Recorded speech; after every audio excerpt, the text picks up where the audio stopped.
ஜெய் ஸ்ரீ மாத்ரே நமக. ஜெய் குருதத், ஜெய் குரு பரசுராம். நமஸ்காரம்.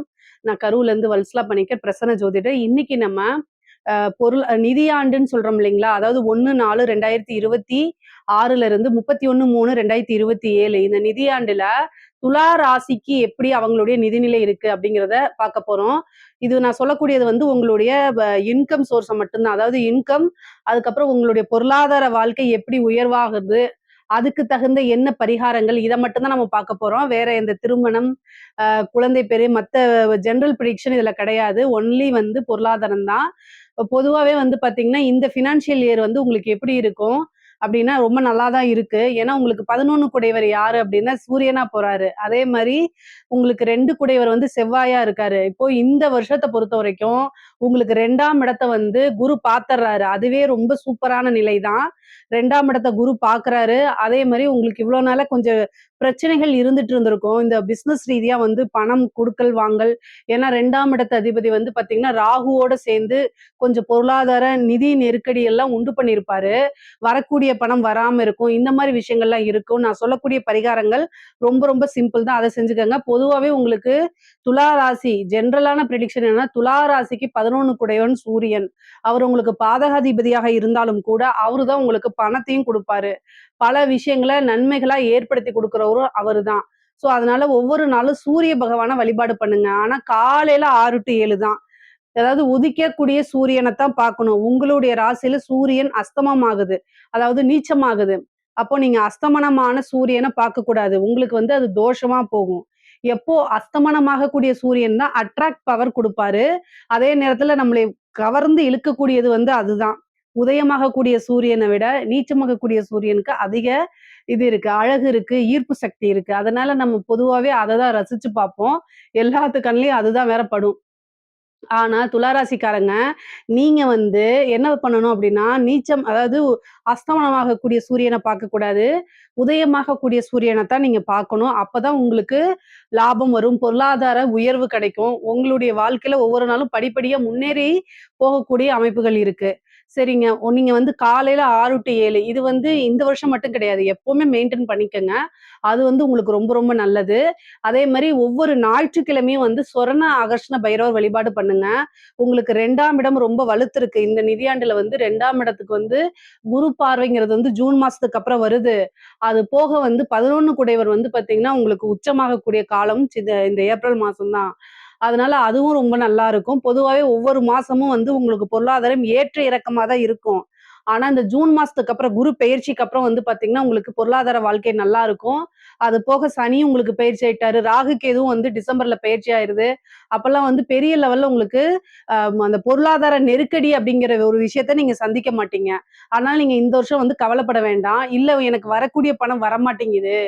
இல்ல வந்து நான் உழைப்புக்கேற்று எனக்கு ஊதியம் கிடைக்கல. நான் நெறைய விஷயங்கள் செஞ்சேன். ஆனா அந்த பலன் வந்து எனக்கு கிடைக்கல அப்படின்னா, நான் சொல்லக்கூடியத நீங்க செய்யுங்க.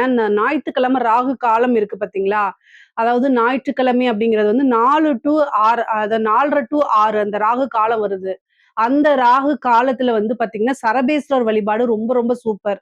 சரபேஸ்வரர் வழிபாடு பண்ணா அது ரொம்ப நல்லது. ஞாயித்துக்கிழமையும் அதாவது இது வந்து ராகு காலத்துல எப்பயாவது ஒரு தடவ நீங்க செய்யுங்க. ஏன்னா ஒவ்வொரு நாளும் சரபேஸ்வரர வழிபாடு பண்ண முடியாது.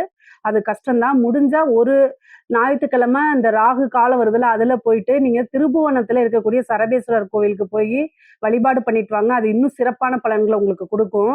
இல்ல அப்படின்னா, சொர்ண ஈஸ்வரர்ன்னு இருப்பாங்க. அதாவது ஒரு சைடு வந்து பார்த்தீங்கன்னா, அந்த சொர்ணத்துக்குலாம் அதிபதியா வந்து சிவன் தான் இருந்தாரு.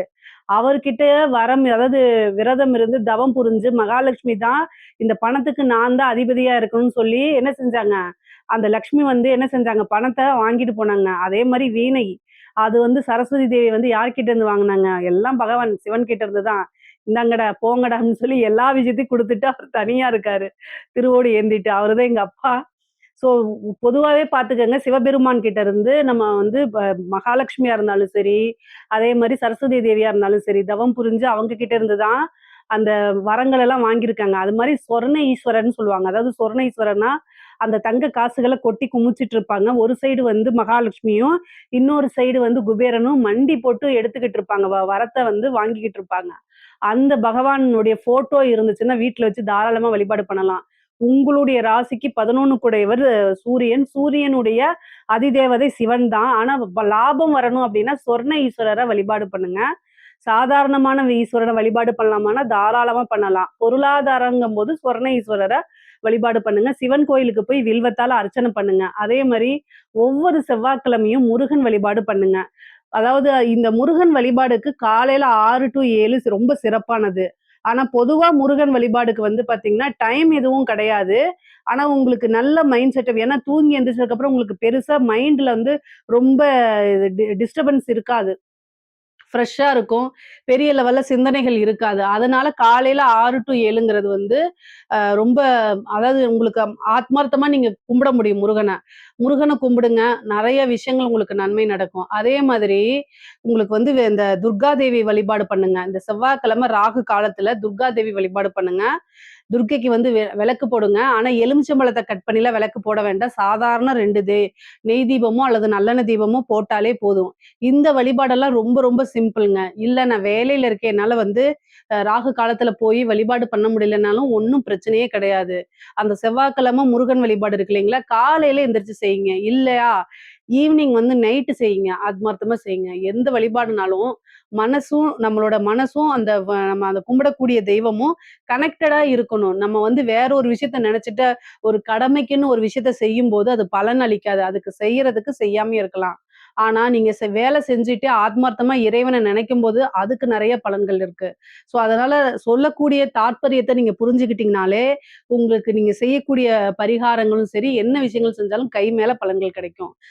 பொதுவாவே வந்து பாத்தீங்கன்னா, உங்களுடைய பொருளாதார நிலை வந்து உயர்வா தான் இருக்குது.